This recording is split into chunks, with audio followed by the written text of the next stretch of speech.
मुजव्वज़ा आइनी तरमीम हुकूमत और JUI के दरमियान बर्फ ना पिघल सकी। हुकूमत मौलाना फजलुर रहमान को मनाने में नाकाम।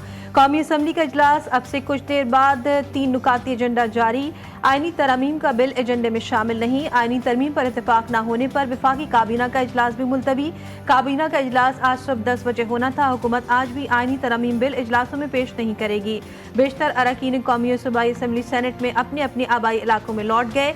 हुकूमत की बगैर तैयारी और नाकिस हिकमत अमली पर सदर नून लीग नवाज शरीफ भी नाला।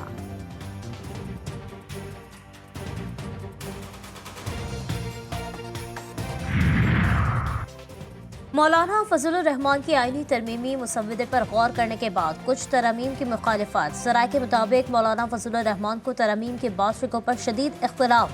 शकों को तरमीमी से मुसव्वदे से निकालने का मुतालबा। मौलाना फजलुर रहमान ने कहा कि ये शिकें कौमी मफाद में नहीं, किसी एक शख्स या इदारे को मुकम्मल इख्तियारात सौंपना मुनासिब नहीं। मौलाना फजलुर रहमान का दीगर सियासी जमातों को भी एतमाद में लेने का मशवरा। ज़राए के मुताबिक हुकूमत मौलाना फजलुर रहमान की पेश करदा तजावीज़ मुसव्वदे में शामिल करेगी। नजरसानी के बाद आइनी तरमीम का नया मुसव्वदा तैयार किया जाएगा।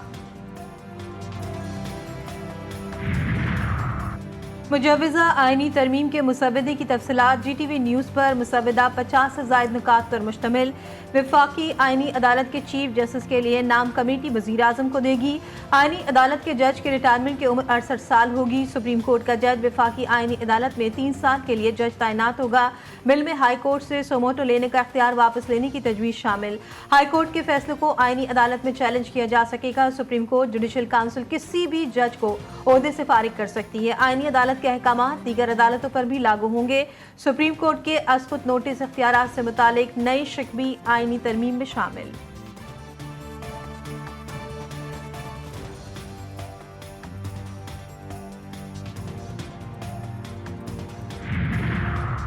साबिक वज़ीर आज़म शाहिद खाकार अब्बासी और मौलाना फजलुर रहमान की मुलाकात की अंदरूनी कहानी। मौलाना फजलुर रहमान ने कहा, PTI समेत तमाम सियासी जमातों से मुज़ाकरात को ही मसाइल का हल समझता हूँ। हुकूमत की ज़्यादातर जमातें चाहती हैं PTI को छोड़कर आइनी तरमीम कर ली जाए। ज़राए JUI के मुताबिक शाहिद खाकार ने तमाम सियासी जमातों के साथ मुज़ाकरात की कोशिशों को सराहा। मुलाकात रात गए 2 घंटे से ज़ायद जारी रही।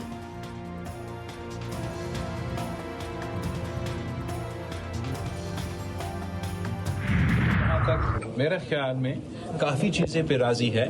मौलाना साहब का कोशिश ये है कि 18वीं तरमीम की तरह ये भी एक यूनानिमस आइनी तरमीम हो।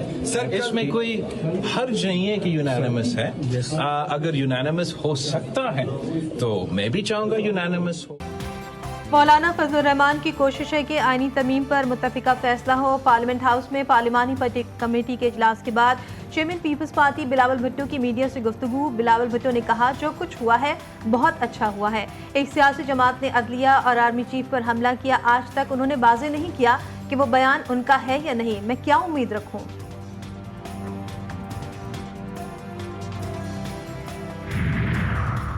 कल इस्लामाबाद में आइनी तरमीम के नाम पर ड्रामा रचाया गया। सारी रात वोट मांगा जा रहा था मगर मुसव्वदा किसी को नहीं दिखाया गया।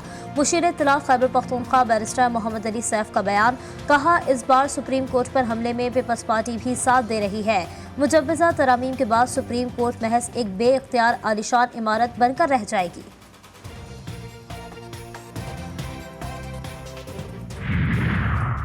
आइनी तरमीम पर हुकूमत को शिकस्त। PTI का मामला सुप्रीम कोर्ट में चैलेंज करने का फैसला।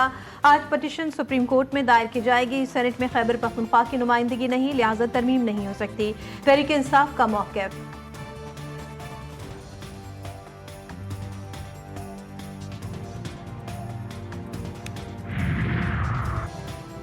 बानी PTI का मिलिट्री ट्रायल होगा या नहीं, दरख्वास्त पर समाअत। इस्लामाबाद हाई कोर्ट ने हुकूमत से वाज़ेह बयान तलब कर लिया। एडिशनल अटॉर्नी जनरल ने वाज़ेह बयान देने के लिए अदालत से वक्त मांग लिया। जस्टिस गुल हसन औरंगजेब ने रिमार्क्स में कहा, किसी भी सिविलियन को मिलिट्री कोर्ट में कैसे ट्राई करते हैं, इसका क्या तरीकाकार है।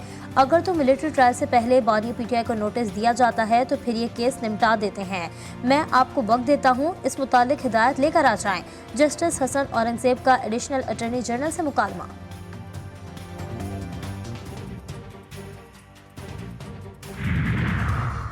पीटीआई एमएनएस के खिलाफ थाना संजानी में दर्ज मुकदमे में जमानत बाजत गिरफ्तारी की दरख्वास्तों पर समाअत। एटीसी इस्लामाबाद का पीटीआई के तमाम गिरफ्तार एमएनएस को फौरी रिहा करने का हुक्म।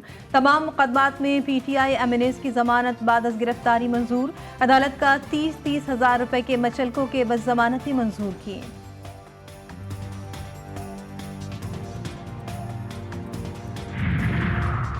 सुप्रीम कोर्ट की जानिब से पीटीआई की नशिस्तों के हवाले से वजाहत। इलेक्शन कमीशन का अहम इजलास आज होगा। सदारत चीफ इलेक्शन कमिश्नर करेंगे।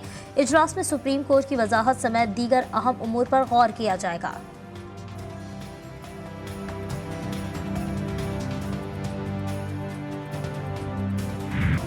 पेट्रोलियम मसनूआत की कीमतों में बड़ी कमी। पेट्रोल 10 रुपये फी लीटर सस्ता हो गया। हाई स्पीड डीजल की कीमत में 13 रुपये 6 पैसे फी लीटर कमी। मिट्टी का तेल 11 रुपये 15 पैसे फी लीटर सस्ता।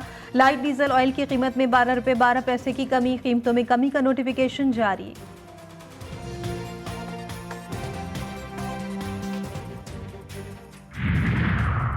सिंध हाई कोर्ट में शाह लतीफ टाउन में कब्रिस्तान की जमीन पर तजावुजात के खिलाफ दरख्वास्त पर समाअत। अदालत का डिप्टी कमिश्नर को तजावुजात खत्म करके रिपोर्ट पेश करने का हुक्म। दरख्वास्त की मजीद समाअत 4 हफ्तों के लिए मुलतवी।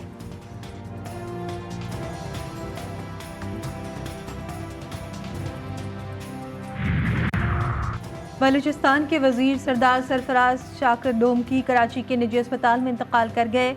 सरदार सरफराज डोमकी काफ़ी अरसे से अलील थे। सूबाई वजीर का ताल्लुक पीपल्स पार्टी से था। सरदार सरफराज PB 8 से कामयाब हुए थे।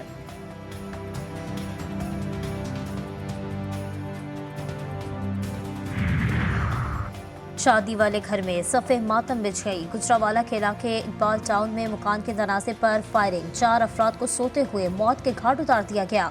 पुलिस के मुताबिक मकतूलीन में 2 भाई और 2 कज़न शामिल।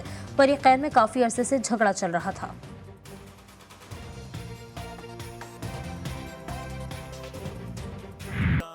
मुल्क भर में जश्न ईद मिलादुन्नबी सल्लल्लाहु अलैहि वसल्लम की तैयारियां आखिरी मराहिल में।